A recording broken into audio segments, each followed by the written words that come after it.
కోవెలకుంట్లలో గుంటూరు నుండి తిరుపతి వెళ్ళు ఎక్స్ప్రెస్ రైలు స్టాపింగ్ ఏర్పాటు చేయడం పట్ల హర్షం వ్యక్తం చేస్తూ ప్రజా సంఘాల నాయకులు రైల్వే స్టేషన్ ఇన్ఛార్జ్ గురుచరణ్ కి సన్మానం చేయడం జరిగింది. ఈ కార్యక్రమంలో ప్రజా సంఘాల ఐక్యవేదిక నాయకులు గడ్డం రామకృష్ణారెడ్డి, కరీం భాషా, ఎం సుధాకర్, వడ్డే సుబ్బరాయుడు, లింగన్న, షమీన్, రామచంద్రరాజు, వెంకటేష్, నరసింహ, సుబ్బారెడ్డి, రాముడు, ఓబయ్య, కిరణ్, మురళి, రఘు, రాజు, ఓబులేసు, శ్రీను మరియు ఆటో కార్మికులు పాల్గొన్నారు. ఆగస్టు 2 నుండి గుంటూరు నుండి తిరుపతి వెళ్ళు ఎక్స్ప్రెస్ రైలును ప్రజలు సద్వినియోగం చేసుకోవాలని వారు కోరారు. అదే టైంకి రెండు ఆగుతాయి. ఇవి మళ్ళీ ఒక 6 months ఎక్స్టెన్షన్ ఇచ్చారు మనకు. మన ప్యాసింజర్ అంతా ఈ అవకాశాన్ని అంతా ఉపయోగించుకుంటే మనకు ఎక్కువ మంది పోతే ఆటోమేటిక్గా రెగ్యులర్ చేసేస్తారు దాన్ని. రెగ్యులర్ ప్రతిసారి ఇంకా కంటిన్యూగా ఆగిపోతుంది పర్మనెంట్గా.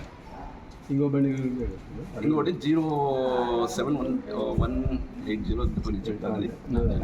చెప్పండి కూడా మన దగ్గర స్టాపింగ్ పెట్టారు. అది కూడా మార్నింగ్ వస్తుంది, మళ్ళీ తర్వాత ఈవినింగ్ 3:40కి వస్తుంది. మార్నింగ్ 6:23 అది శనివారం రోజు వస్తుంది.